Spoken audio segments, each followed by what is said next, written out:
Hola, hola, ¿cómo están? Muy buenas tardes. Ya estamos aquí nuevamente para continuar con nuestro curso bíblico, nuestro taller, precisamente de lo que es la Sagrada Escritura. Muy buenas tardes.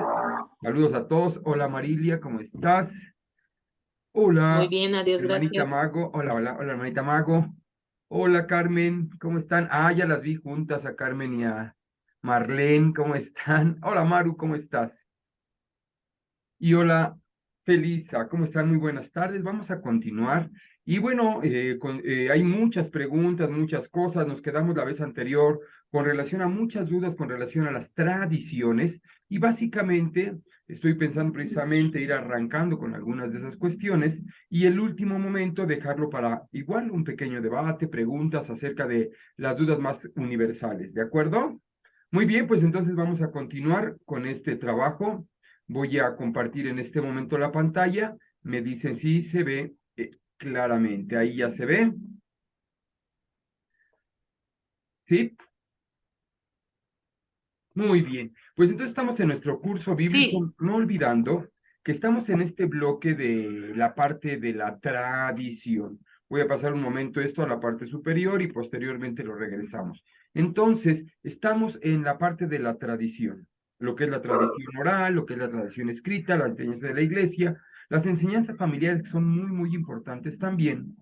Y hoy vamos a estar hablando precisamente de lo que es la tradición con T mayúscula y la tradición con T minúscula, si lo recuerdan, que lo hablábamos hace 8 días. Ahora sí voy a dejar esto aquí para que continuemos. Miren, cuando hablábamos de las tradiciones con T minúscula, son aquellas pautas de convivencia que se transmiten de generación en generación y van formando una identidad en las personas que las acostumbran. Mira, las tradiciones no solamente son encaminadas al concepto religioso, porque por ejemplo hablar del el 16 de septiembre en nuestro país, que es la independencia, se tiene por tradición hacer algunas cosas, el grito de independencia, una kermés, etcétera, pero esas son como, sí, con la palabra tradicio de transmitir, pero son tradiciones con T minúscula que no van enfocadas o que no son relevantes en cuanto al concepto de el estudio bíblico que estamos hablando tú y yo, que es la tradición. ¿Estamos de acuerdo con T mayúscula, lo que sería la tradición apostólica?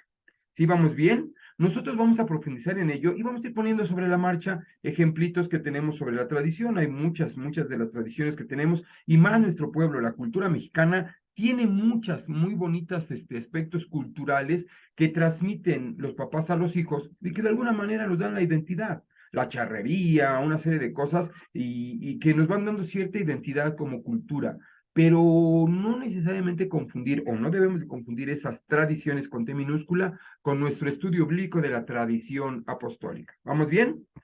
Ok, vamos a estar ubicados en el Catecismo de la Iglesia Católica, que por cierto, esta segunda edición es revisada según el texto oficial en latín, promulgado por el Papa Juan Pablo II, y por cierto, este catecismo ya incluye una revisión del párrafo 2267, promulgada por el Papa Francisco. Tú y yo vamos a estar ubicados en la primera parte del Catecismo de la Iglesia Católica, la profesión de la fe. Primera sección, donde dice creo, creemos, esto incluso lo puedes descargar de internet del catecismo.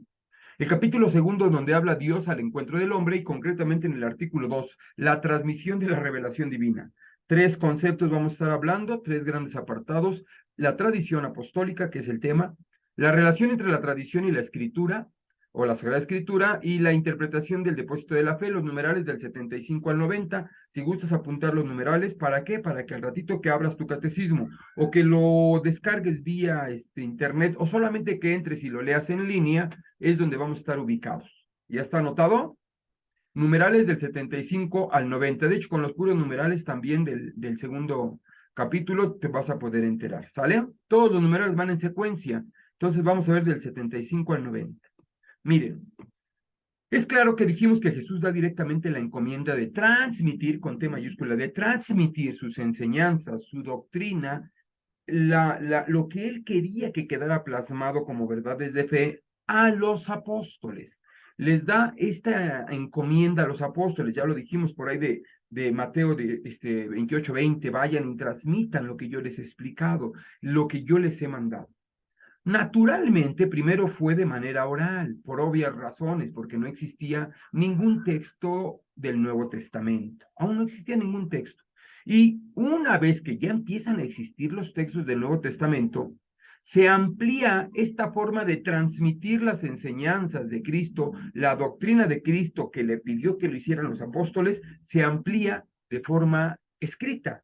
Al ya estar los escritos, la manera de transmitir las enseñanzas obviamente se amplía.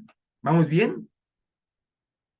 Ahora sí, como decíamos la lección anterior, tradición viene de traditio, transmitir, pasar de una persona a otra esto. Los sucesores de los apóstoles son los obispos. Los obispos son de alguna manera los apóstoles de hoy en día, porque ha existido de manera ininterrumpida la sucesión de un apóstol a otro desde Cristo hasta, por ejemplo, en nuestro caso, nuestro obispo Héctor Luis Morales Sánchez, nuestro obispo de Neza, él es un apóstol directo de Cristo que ha recibido de manera ininterrumpida este mandato. ¿Estamos de acuerdo? Un ejemplo concreto lo tenemos en el primer obispo de Roma. El primer obispo que tuvo Roma fue San Pedro. San Pedro, aquel discípulo apóstol de Cristo, a quien le dijo, tú eres Pedro y sobre esta piedra edificaré la iglesia. Él es el primer apóstol de Roma. Y así Roma ha tenido, en estos 2022 años, ha tenido obispos de manera ininterrumpida donde uno le delega al otro. El último obispo que tiene Roma actualmente pues es el Papa Francisco. ¿Sí me explico? Y la tradición o transmitir que hemos dicho se ha dado de manera ininterrumpida desde San Pedro hasta el Papa Francisco. A esta sucesión se le llama sucesión apostólica. Y como es sucesión apostólica, también se puede confundir con tradición apostólica. La tradición apostólica es esto que tú y yo sabemos que desde el Papa, en este caso San Pedro, como primer Papa de la Iglesia, y hasta el Papa Francisco, ha venido transcurriendo una serie de 266 obispos en Roma. Esto es tradición con T mayúscula. ¿Sí vamos bien hasta acá? Ahora bien, continuando con esto, no estamos hablando aquí de alguien que se sienta iluminado y diga, yo soy apóstol, a mí el Señor me habló y me dijo, Juan Carlos, ve y predica el Evangelio. No, la tradición apostólica, hablando de la sucesión, nos garantiza y nos ha dicho que desde San Pedro hasta el Papa Francisco, ha existido una sucesión de personas que han delegado la autoridad de uno al otro. Sería cosa de preguntar precisamente a nuestro obispo Héctor Luis Morales Sánchez, ¿quién es el obispo que le sucede o que le antecede? Tú y yo sabemos que es posible, no sé si estoy en un error, pero ha de ser José María Hernández, el obispo anterior de Neza. Y así sucesivamente se han venido delegando los obispos desde los apóstoles y desde Jesucristo. ¿Sí vamos bien? Así sea el obispo de Valle de Chalco, así sea el obispo no sé, en la Ciudad de México, o así sea un obispo en Veracruz, todos tienen esta sucesión apostólica. Así es que no basta con decir que creen que yo me iluminé y el Espíritu me dijo y ahora yo ya soy obispo. No, no, no. Los obispos que tú conozcas de algún otro lugar que no sean delegados directamente de los apóstoles, obviamente no vienen en la sucesión apostólica. Y esto es la tradición. Estamos hablando de tradición con T mayúscula, tradición apostólica, es decir, de Cristo a los apóstoles y de los apóstoles así sucesivamente hasta nuestro obispo Héctor Luis Morales Sánchez o incluso hasta el Papa Francisco, desde Pedro como obispo de Roma. Si vamos bien hasta aquí, a esto la tradición le llama sucesión apostólica. Es la sucesión apostólica y que también más adelante la vamos a justificar o vamos a verlo en la Sagrada Escritura. Hasta aquí vamos bien, ¿verdad? Continuamos entonces. Bueno, pues de la misma manera ha pasado con la Sagrada Escritura, que al final nuestro curso es un taller de curso bíblico. De la misma manera ha pasado con la Sagrada Escritura, es decir, con la Biblia. La Iglesia la ha mantenido, ha existido efectivamente en el trayecto de estos 20 siglos, 2022 años, ha venido existiendo ello. Y la Iglesia también no ha perdido la tradición apostólica escrita. A ver si me explico. Cuando hablamos de tradición apostólica, T mayúscula, es exactamente esta estafeta, esta transmisión que es de una generación a otra con relación a las verdades, a las doctrinas y las enseñanzas dadas por Cristo, ya sea de manera escrita, como en el caso de la Sagrada Escritura, o ya sea de manera oral, como ha sido con la sucesión apostólica. ¿Sí me explicó? Y entonces, recordarás que hablábamos que los papiros, escritos en hebreo 1400 años antes de Cristo, se hace un compendio por ahí del año 300, 250, llamada la Septuaginta. Pero al final, esta palabra de Dios que se ha venido transmitiendo de generación en generación. Más adelante, en el año 382 después de Cristo, es cuando se da la Vulgata. ¿Te acuerdas de la Vulgata? Que sería la traducción al latín del texto griego de la Septuaginta. La Septuaginta, a su vez, la traducción del hebreo a el griego. Y efectivamente, hasta el día de hoy, la Sagrada Escritura que tú tienes en tus manos, la tradición apostólica escrita, está aquí. Y tú tienes la garantía, si fuera la palabra, la confianza de que la Sagrada Escritura que tú tienes es aquella Sagrada Escritura que se ha venido transmitiendo de generación en generación, sin averiaciones, sin manipulaciones, sin transgiversaciones, que les decía yo la lección anterior, que parecería que estos hermanos esperados, los hermanos protestantes, parece que ellos parten del 2022 y una Biblia que les cayó del cielo. No, la tradición es traditio, transmitir, dar, entregar de una generación a otra. Bueno, pues la Sagrada Escritura es parte de la tradición precisamente escrita, la tradición apostólica, porque son los apóstoles los que nos han venido transmitiendo también de manera escrita. ¿Sí vamos bien? Así que entonces la relación entre la Sagrada Escritura y la tradición apostólica no las podemos separar. ¿Por qué? Pues porque la Biblia, sin la tradición de los apóstoles, sería solamente un libro histórico. ¿Quién nos garantiza, quién nos dice y a ti y a mí que la Sagrada Escritura es palabra de Dios? Ah, precisamente la historia de la iglesia, la tradición de los apóstoles, la sucesión de los apóstoles. O sería vulnerable a cualquier tipo de interpretación o desvalorización, que es lo que está sucediendo mucho en nuestros tiempos. Acuérdense de la reforma de Martín Lutero para acá, se ha querido manipular la Sagrada Escritura, se ha querido malinterpretar, se ha querido hacerla al gusto de cada quien, y gracias a la tradición apostólica es que se ha mantenido fiel desde los escritos del hebreo, pasando por la Septuaginta, por la Vulgata y hasta la Sagrada Escritura que tenemos hoy en nuestras manos. Así entonces también la tradición apostólica sin la Sagrada Escritura podría limitarse a un conjunto de buenas intenciones basadas en la confianza. Ciegamente tendremos que decir, bueno, sí, sí, lo que digas. Y no, más bien la Sagrada Escritura y la tradición apostólica, en este caso la sucesión apostólica, son la tradición de los apóstoles. Y ambas toman sentido y vida. ¿Sí me explico? ¿Pero por qué? Ah, pues es muy sencillo. Pues la Sagrada Escritura se vive en la tradición. Tú y yo estamos viviendo la palabra de Dios. La palabra de Dios sin la tradición de los apóstoles, sin la sucesión de los apóstoles, sería letra muerta. Y la tradición se respalda precisamente en el texto bíblico. El texto bíblico ha sido el valladar también que nos va ayudando para que la tradición, las enseñanzas y doctrinas de Cristo no se malformen en el trayecto de los años. ¿Y cómo es posible esto? ¿Cómo es posible que la Sagrada Escritura y la tradición apostólica, en este caso la tradición de los apóstoles, se haya venido manteniendo y tengan la misma intención y fuerza? Ah, pues es muy sencillo, porque ambas tienen la misma fuente, a Jesús. Jesús es la fuente de la tradición apostólica, Jesús es la fuente de la tradición escrita.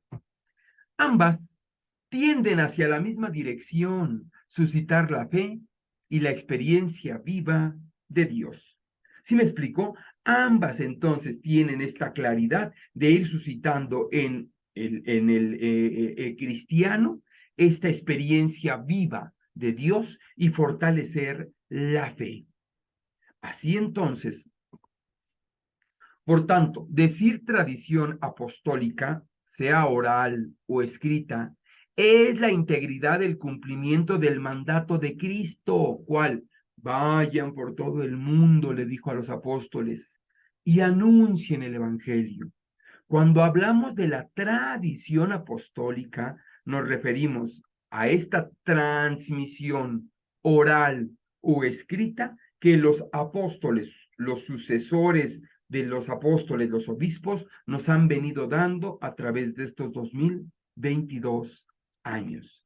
¿Sí vamos bien? Así entonces, de aquí surgen tres conceptos que debemos de tener claros con relación a la tradición apostólica y le puse la T mayúscula para que estemos claros. Cuando hablamos de la tradición apostólica, no estamos hablando si en la comunidad donde tú vives acostumbran a sacar al santito del lugar y que haga una peregrinación por las calles. No, esas son las tradiciones con T minúscula, que en algún momento vamos a platicar y nos van a ayudar a la comprensión de nuestra fe o de nuestra tradición con T mayúscula. Pero nuestra esencia del estudio bíblico está en la tradición apostólica, con T mayúscula. Y cuando hablamos de tradición apostólica es escrita u oral. Ahora bien, ¿qué es el depósito de la fe? Es lo que se le ha confiado en su totalidad a la iglesia. Pero ¿y qué es el depósito de la fe?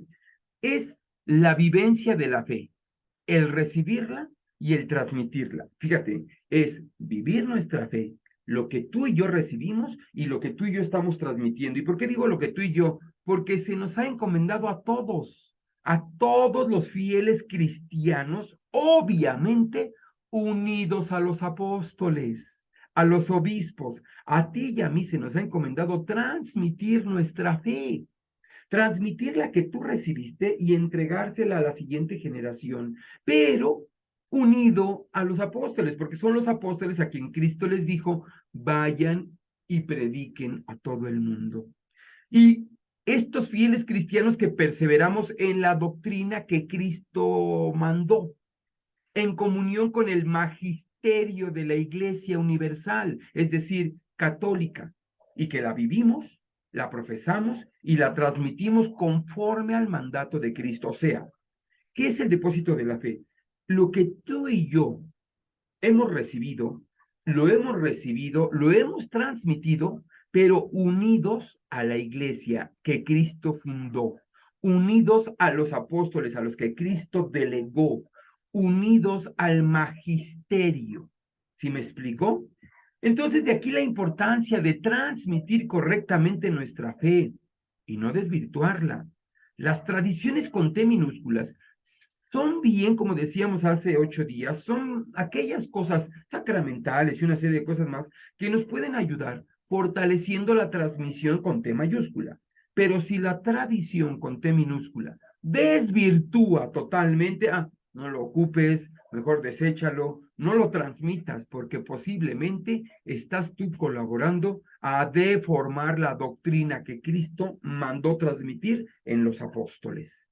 ¿Sí vamos bien? Así es que entonces la tradición con T mayúscula, tú y yo la tenemos que transmitir unidos a la iglesia que Cristo fundó, unidos al magisterio de la iglesia, a los apóstoles. El día que tú elijas alejarte de la iglesia y hacer y dar tus propias doctrinas, pues entonces efectivamente estaremos hablando de una secta protestante. ¿Sí? Otro concepto importante, magisterio. ¿Y qué es el magisterio de la iglesia? De la enseñanza, magister viene de la enseñanza. Y es que mira, aquí es otra cosa muy importante de la tradición apostólica, es la potestad dada a los apóstoles. Jesús le dijo a los apóstoles, a los 12 apóstoles, él reunió a los que él quiso y él les dio poder y autoridad a ellos. Llega otra persona por fuera y dice, no, yo quiero por mi parte. No, es el magisterio de la iglesia. Allá por ahí de Hechos de los Apóstoles recordarán al mago Simeón, más adelante lo vamos a platicar, está en Hechos 8, pero también más adelante lo vamos a platicar, alguien que quería adquirir o tener aquella potestad que se le dio a los apóstoles, y el mismo Pedro le dijo, no, no es así. ¿Qué es el magisterio de la Iglesia entonces para que lo comprendamos? Bueno, el magisterio de la Iglesia efectivamente son los obispos, los apóstoles que Cristo encomendó, a quienes les encomendó su doctrina, es decir, el Papa y los obispos, que tienen la autoridad y la gracia para conservar, predicar e interpretar la palabra de Dios, ya sea oral o escrita. Ese es el magisterio de la Iglesia. El Papa y los obispos. ¿Por qué el Papa? Pues porque el Papa es el obispo de Roma, o sea, los apóstoles. Y el Papa es en esta potestad dada a Pedro, ¿me explico? Pero todos los demás apóstoles, efectivamente, son los obispos que tú y yo, con los que estamos en la iglesia de Cristo. Ahora, el magisterio, o sea, los obispos, la iglesia, el papa y los obispos, los apóstoles de Cristo, pues, es el único que interpreta auténticamente, guiado por el Espíritu Santo, conforme al mandato divino. Por eso tú y yo tenemos que estar atentos a la voz de nuestros apóstoles, a la voz del Papa, a la voz de los obispos, porque es la transmisión de la palabra de Dios, oral o escrita. Y así entonces, hoy, cualquiera a su conveniencia, conforme a su entender, y por ello quieren predicar, y por ello hay doctrinas tan diversas. Es decir, que alguien diga, y que no se le quite el buen corazón, que no se le quite la buena intención, pero que alguien te diga, ven hermanito, yo te enseño la palabra de Dios y te enseñe doctrinas contrarias a las que Cristo enseñó y delegó en sus apóstoles, ten cuidado. Incluso hasta los mismos protestantes hoy en día enseñan doctrinas muy diversas entre ellos mismos de unos a otros. Es más, unos te enseñan una cosa mientras que otras te enseñan otra. Tú y yo tenemos entonces, gracias a la tradición apostólica, esta garantía, este depósito de la fe de que estamos recibiendo la transmisión de Cristo, las enseñanzas y la doctrina de Cristo, y que nosotros las estamos dando a las personas de las siguientes generaciones, siempre y cuando estemos unidos al magisterio de la iglesia, magister el que enseña, quienes nos han enseñado las doctrinas.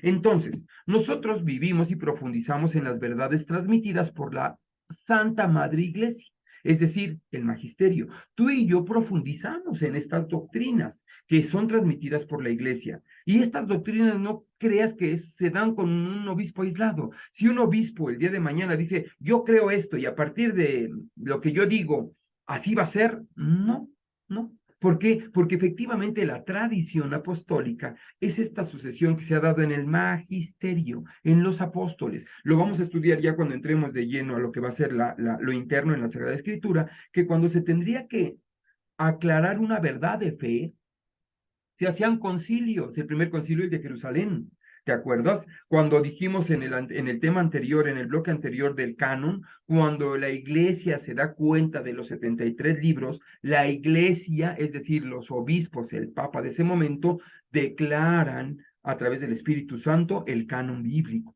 Tampoco el papa de buenas a primeras puede decir, yo digo esto, no, tiene que ser, y esto es lo que hace la universalidad y la unidad de la iglesia.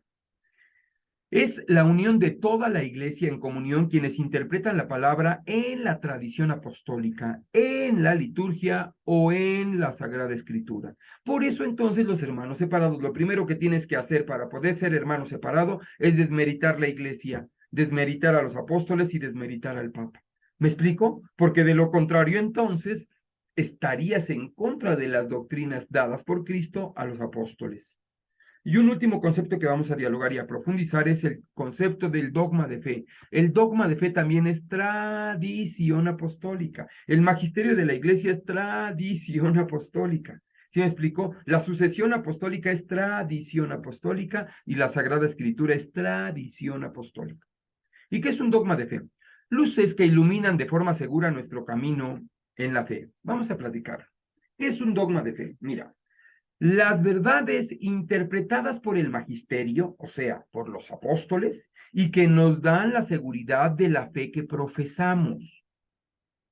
Nosotros los estudiamos y los profundizamos para vivir nuestra fe, comprenderla, recibirla y transmitirla. A veces se dice que los dogmas de fe son imposiciones de la iglesia que tienes que creer. No, vamos a entendernos. los apóstoles han comprendido, guiados por el Espíritu Santo, estas verdades, y es el magisterio quien a nosotros nos va guiando en las verdades que debemos de conocer. Encontré esta imagen donde habla que es un dogma de fe y las 6 cosas que debemos de saber. La primera es que los dogmas de fe se basan en la autoridad del Dios que que los revela. Dice, los dogmas de fe se basan en la autoridad del Dios que los revela. 2, al definirlos, la Iglesia garantiza que se hallan en la divina revelación. La Iglesia no va a decir algo, y menos como dogma, que no sea sustento de la revelación dada por Dios. 3, los dogmas son definidos solemnemente por el Papa o por un concilio.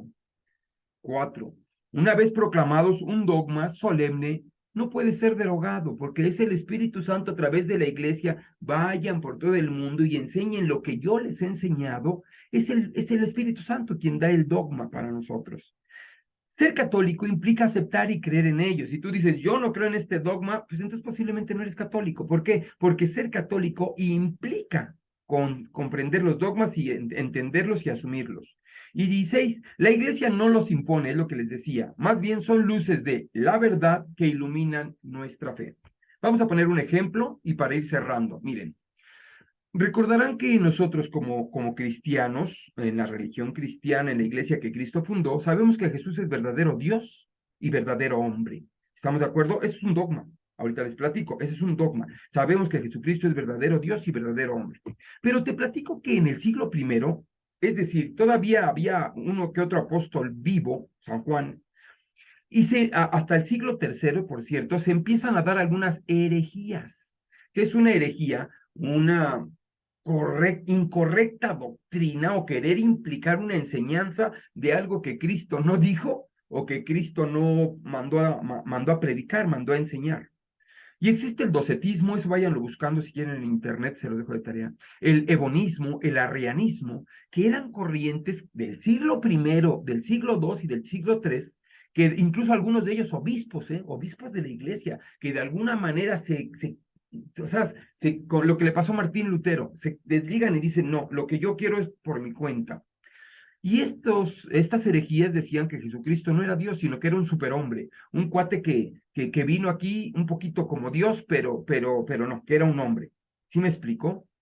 Ahora bien, estas herejías fueron refutadas por San Irineo, que por cierto es un papa también, obispo de Roma, por el San Ignacio de Antioquía. También San Ignacio de Antioquía fue el que estuvo refutando y explicando esta herejía, diciendo que Jesucristo es verdadero Dios y verdadero hombre. Nosotros, por gracia de Dios, ya lo comprendemos. ¿Sí me explico? E incluso por el mismo San Juan, el apóstol de Cristo, aquel que se recargó en su pecho, también él refuta estas herejías, explicando este aspecto importante de Jesucristo, que es verdadero Dios y verdadero hombre. Estas herejías pueden deformar nuestra fe. Por eso es importante confiar en el magisterio de la Iglesia. Un ejemplo concreto son los testigos de Jehová, que serían las personas del siglo XXI, que en este momento dicen Jesucristo no es Dios, es un superhombre, el hijo predilecto del Padre, pero no es Dios. ¿Sí me explico? Los testigos de Jehová, por ende, no son cristianos, aunque se autonombren cristianos, no son cristianos porque el cristianismo surge cuando se comprende el Dios trino, cuando se comprende al Dios trino. Ahora bien, la Iglesia los declara dogmas para iluminar nuestro camino en la fe y hacerlo seguro. Ya San Juan Apóstol, ya San Ignacio de Antioquía, ya San Irineo, el mismo San Agustín de Hipona, Santo Tomás de Aquino, grandes teólogos, ya profundizaron en este misterio, Dios, hombre, verdadero Dios y verdadero hombre, y entonces lo que hace la Iglesia es considerarlo, asumirlo como un dogma. Los dogmas ya declarados por el magisterio de la Iglesia ya son las tradiciones con T mayúscula que guían nuestra fe. Es decir, ¿quiere decir que debo de creer la verdad, este dogma de que Jesucristo es verdadero Dios y verdadero hombre con ojos cerrados? No, profundiza en él, pero no vamos a descubrir nada nuevo. Es decir, Jesucristo es verdadero Dios y verdadero hombre. Esta es la tradición que se ha venido, esta verdad que se ha venido transmitiendo en estos 2022 años. Entonces, ¿qué hacemos nosotros al estudiar Cristología? Nosotros estudiamos Cristología, pero no para cuestionar si realmente es Dios o que el Espíritu te ilumine y que te diga, Juan Carlos, tú lo descubriste, Jesucristo no es Dios. No, esto ya está, ¿cómo decirte? Por gracia del Espíritu Santo, es una verdad que se ha mantenido en la historia de la Iglesia, en la tradición apostólica, en el magisterio, en la Sagrada Escritura. ¿Qué nos toca a nosotros? Cuestionar si Jesucristo es verdadero Dios y verdadero hombre, no, sino estudiarlo para vivir y transmitir nuestra fe. Esa es la tradición. Y por eso tú y yo estamos estudiando Cristología. Conclusión. Los dogmas son la garantía de las verdades reveladas por Dios y transmitidos por el magisterio. Si yo comprendo y asumo el dogma, estoy seguro que no me voy a desviar o no me voy a perder. Posiblemente no lo entiendo. En el arranque de mi estudio bíblico, a lo mejor no lo entiendo, pero el dogma me invita a decir, yo sé que Jesucristo es verdadero Dios y verdadero hombre. Ahora voy a profundizar en él, que es lo que hemos estado haciendo en el estudio bíblico. Por lo tanto, entonces, la tradición con T mayúscula no son las costumbres transmitidas, sino la transmisión de las verdades reveladas que el Cristo dijo. Vayan y enseñen esto que yo les enseñé a ustedes y transmítanselo a toda criatura. ¿Sí vamos bien? ¿Hasta aquí todos bien?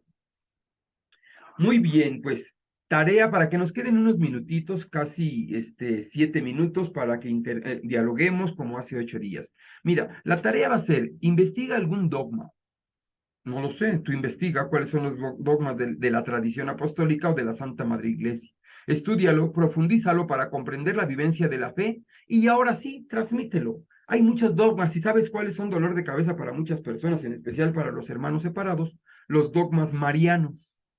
¿Sí me explicó? Y es verdad, también eso lo vamos a dialogar. ¿Ya lo apuntaron? Muy bien. Así entonces, y me da gusto saludar a todos, hasta aquí.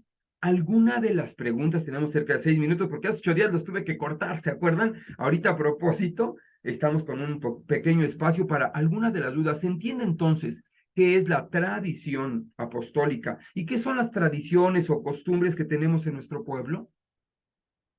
Por lo tanto, que en tu pueblo o en el lugar donde tú vives acostumbren a bailar unas personas, los chinelos, o poner una feria, está bien, son parte de las tradiciones que forman nuestra identidad, nuestra cultura. Si me explico, nos dan claridad como pueblo de México, incluso también en algunos momentos como nuestra fe, nos ayudan a comprender nuestra fe, pero las tradiciones con T minúsculas no son esenciales en la transmisión de la fe. ¿Sí me explico? Un ejemplo concreto, estos días que estamos viviendo, entre poner o no poner arbolito, no lo pongas. Si tú no sabes por qué, mejor no lo pongas. ¿Sí me explicó? ¿Por qué? Porque estamos transmitiendo algo por ignorancia. Y a veces, les decía yo, este arbolito y este Santa Claus se han convertido en un distractor. Verdaderamente es un distractor de la esencia del concepto de la Navidad, el nacimiento de Cristo. Este hecho histórico, pero también este hecho teológico de Cristo que se hace presente en el mundo. Hasta aquí, ¿alguna pregunta? ¿Algún comentario?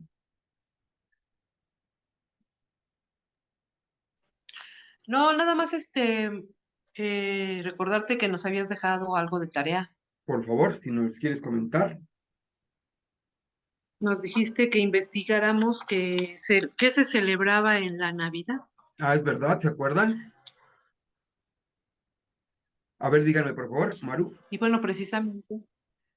bueno, yo precisamente, pues lo que celebramos el 25 de diciembre, que es el nacimiento de nuestro Señor Jesucristo, reunidos en familia. Que por cierto, esta pregunta me la lanzaron en un grupo parroquial y me decía alguien, entonces, ¿Jesucristo nació el 25? Porque los hermanos dicen que no, que pudo haber nacido en abril. ¿Me explico? Acuérdense, tradición con T minúscula y con T mayúscula. Nosotros lo que celebramos, como decía Maru, es el acontecimiento de este verdadero Dios que se hace hombre. ¿Sí me explico? Este Dios con nosotros. Conmemoramos el nacimiento. Lo datamos, por decir, en una fecha el 25, pero si nació el 26, el 28, el 30, el primero, para nosotros es secundario. ¿Sí me explico? Aquí lo que tú y yo celebramos es precisamente el acontecimiento. Y por pedagogía y catequesis, nosotros le ponemos fechas para ir llevando una secuencia, el año litúrgico, de la enseñanza, de la transmisión de la fe. ¿Sí me explico? Efectivamente, y además porque también podemos justificar y comprender, lo voy a platicar eso en ese grupo parroquial este próximo sábado, voy a platicar por qué se puso esa fecha del 25, cuál fue la intención, qué tiene que ver el calendario gregoriano o el calendario juliano, qué tiene que ver el equinoccio de invierno. Todo eso también lo podemos profundizar. Sin embargo, en nuestro estudio bíblico, cuando hablamos de tradición con T mayúscula, es Cristo se hace hombre, es engendrado en María Santísima. Lo dice el texto bíblico, ¿sí me explicó? En Lucas 12 en adelante. Y efectivamente esta es una verdad transmitida por los apóstoles. Es una verdad dada por el magisterio y es un dogma de fe. ¿Sí me explicó? ¿Algún otro comentario? Buenas tardes, Juan Carlos. Hola. Soy Ángeles.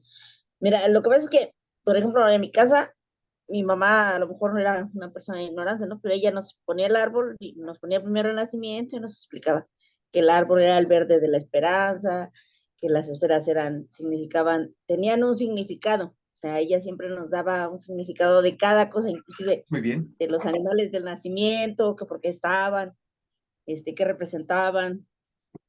Los A voy a mí invitar. me sorprende que a pesar de que ella no tenía un conocimiento Claro. bíblico, ella siempre nos sentaba a todos y nos decía, a ver, tú pon a San José, y San José representa el hombre trabajador, el que provee. La Virgen pues representa nuestra madre, la tradición de que debemos respetar. Por El eso. ángel, ella nunca puso ángel, yo ahora lo Sí, pongo, pero ella nunca puso ángel. El ángel, los ángeles no se ven, se sienten. O sea, muy bien.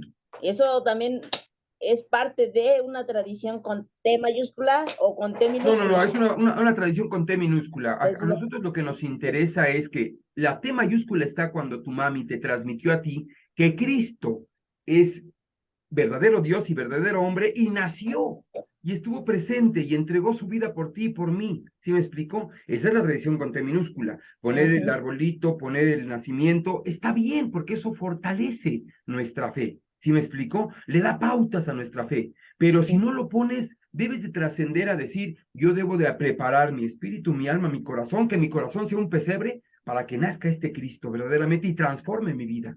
Les voy a invitar, ojalá puedan, el próximo sábado a las 8 de la mañana, allá en la parroquia de San Francisco de Asís, en el Tejolote, se va a hablar este tema, 1 hora.